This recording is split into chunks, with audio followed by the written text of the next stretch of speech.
After some monkeying around, shifting, getting under the car, pushing up this way, that way. Remember this car right here? This one that I got like 2 years ago? Yeah, it's been like 2 years, but yeah, red trash Camaro. The car that everybody thinks I abandoned, but I really didn't. Yeah, we're starting to work on it now, and let me show you the things that have changed. If you remember, when we first got the car, what I wanted to do was take my Olds 350 and my 2-speed and put it in here, because I had it. And I wanted to make the car out of free stuff, because I only got the car for like 150 bucks. Well, plans have changed. Since then, I've traded the 350, and I came home with this 455 right here. And that should be a little more interesting. And then once I got a 455, I was like, wait a minute, I have a flywheel for a stick shift for my old 455 in the Cutlass that I didn't use. So why not top it off with another 4-speed? So what we're gonna do to retrofit that into this car is we're gonna use this old 307 that we have laying around. Wow. And use it to mock this motor. Huh? 5L. Yeah. 5 whole liters. He's got 5 whole liter holes in his head. Anyway, so we're gonna use that block to test fit this in here, because in the bottom of these engines, both of them are identical externally. So if you see, we got motor mounts right here bolted on. So we're gonna slide this whole thing into the car, bolt the transmission into the cross member where it has to sit, and then it'll tell us where the frame pad's gotta go. Then the mad genius over here is gonna weld everything in. We're gonna weld those lower mounts into the subframe. So let's get this thing in the car. And the reason we're using a 307 to test out, fit everything up, is because that is a lot lighter and easier to move in and out of that engine compartment than a fully dressed big block. So anybody that had that question arise, this block's going to the dump, why not get one final use out of it that's actual useful? We finally hit the moment. Look, it's lifting. It's lifting. The 5-liter Oldsmobile and 4-speed, they finally make it into the Camaro. Even though that's not what we're permanently putting in. I kind of like how you have it changed. Did you film? Dude, you do gotta love how we got it changed. Riley did that. You ran the chain right through the cylinder, right around the webbing, through the other cylinder right there. Oh, we're gonna hit the bumper. Hang on. Did you film the other side? What other side? No, I did not. I'm gonna go under. He's gonna go under. You hear that, folks? He's going under. Harry is eating food, jacking off, and losing his glasses all at the same time. How about it, Chris? Is that your transmission? Yeah, that's it. That is What you got up at Allentown? Yeah, that's the new Super T10. Shut up and do your job! Hey, Marty, pick up that end. This end? See if we'll pick it up. Give me a second. Actually, I'm down for that. Hang on. Now, that's how you do it at Ghetto Entertainment. Or should I take that out because you're a cripple? Do something. I'm an emotional cripple and physical. You're an emotional cripple. I got you outweighed. All right, let's go. See if we can pick it straight up. I'm curious. That'd be a little difficult. Yeah. If we go past forward, we can keep lifting up. It's all right if you want to be peeing blood tomorrow morning. What do you mean? I already did that. That's not normal? Huh? That's not normal? No. Oh. Yeah, you shouldn't pee blood. Not everyone did that. Does it burn when you pee? That's not normal either. Well, that's the thing, is it doesn't burn, but it still comes out red. Jesus. It's working. Oh no, you cracked the Camaro. Oh no, we hit the You nose. scraped it. Upside down. Rotate, put it down, and we'll pull that Yeah, side. pull down. Yeah, buddy. No, but he's Yeah, pressing just on twist that it. here. Get it in there. Oh, we're breaking shit. There we go. This mount. Motor mount. Out of the way. Oop, there you go. Hey, we're at the perfect angle. Full send, buddy. Here we go. Drop it in. Wow, without the oil. This has never been done before, and like on the history of this planet. We are the first. This combination of T10, 307 block, into the 3rd gen. in Pennsylvania. I had a beverage and now it's missing. You get the crossmember, I could just. Yeah, you can just push it right back. That's actually gonna line up pretty decent. I think it'll be more like that, but yeah. Yeah. The next day.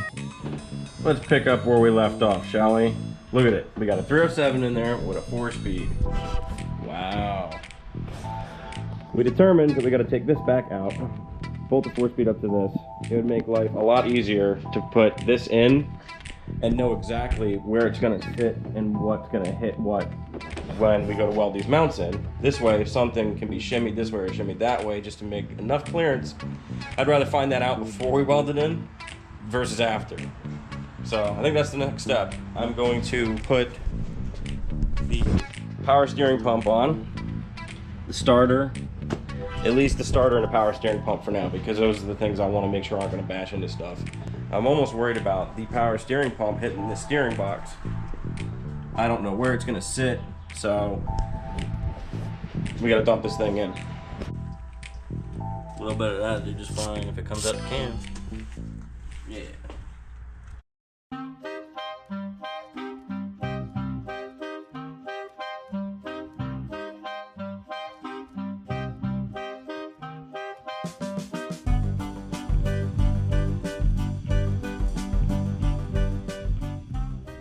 Alright, got the 307 back out. I think we have a rough idea of where we want to put it, but the only way to truly know is to put that in. So now that we got the 4-speed attached, which was a whole pain in the ass on its own, how about it? Yeah, definitely. That was probably what, 15-20 minutes figuring out how to get the 4-speed to seat into the pilot bearing. Yeah, it wasn't straightforward. We had to figure that out a little bit. It was a little bit of a challenge, but we got it done. Alright, so let's try and slide that in.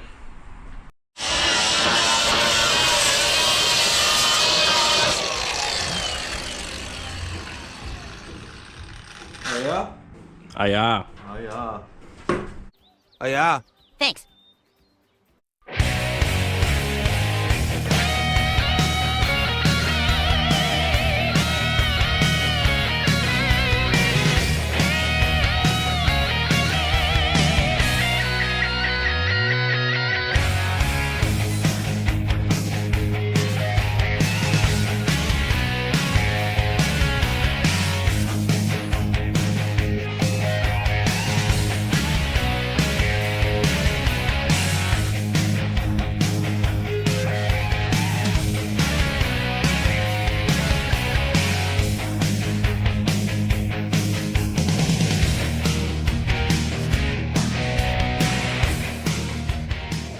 And as you can see, we're putting it in right now, but you gotta look at it. It looks so good.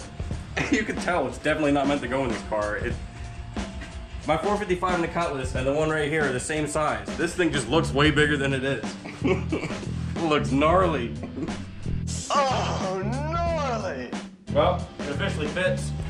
After some monkeying around, shifting, getting under the car, pushing up this way, that way, it fits. Dude, it looks like it's meant to be, and it looks so good. Go ahead, show the people. It's got way more clearance than I thought it was going to have, especially with the booster and the master and all the brake lines. We didn't have to move anything yet. I mean, there's a couple things that I'm going to renegotiate just so there's a little more clearance between like the brake lines and the exhaust, because they're kind of close back there. But overall, this thing fits a lot better than I thought it was going to. Next thing I got to do is I got to bolt the power steering pump on and make sure it clears this steering box. And if that clears it, we're going to weld the mounts in and we'll be money.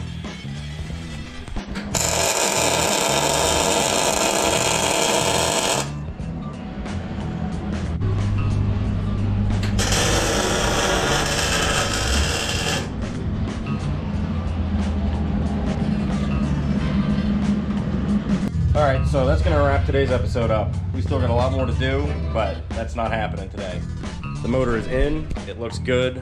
I am shocked with how much clearance we have everywhere. And what I didn't do on camera is we fit up the collectors, like the downpipes from the manifolds. Not only the manifolds fit really good, but the old downpipes I had on the Cutlass back in the day when it was only a 350, they fit up under the car really nice. I'm just gonna have to crease them both where they hit the cross member, bend the pipe a little bit, it'll fit. But they go right up, they'll bolt right to the manifold with clearance. There's so much that could have went wrong with trying to put this motor in this car because there's no information on putting a 455 in these. And I thought we're gonna run into this problem, that problem, every problem under the sun, and it all just went. For the first time in history, it actually all just fell into place. I'll show you what we did underneath the car with the cross member. there's our modified cross member right there. And not only did that work out well, but the transmission is bolted in. That sits pretty nicely. There's a tail shaft right there. The next thing we're gonna have to worry about is that torque arm right there that goes the whole length back to the rear end. Finding a way to mount that to the car is gonna be up to Harry because he's really good at that, and I have no idea what I'm doing. The oil filter's got pretty good clearance to the frame. That's a fat oil filter. You can put skinnier ones on there too, which I'll probably do. The oil pan to the frame fits really good.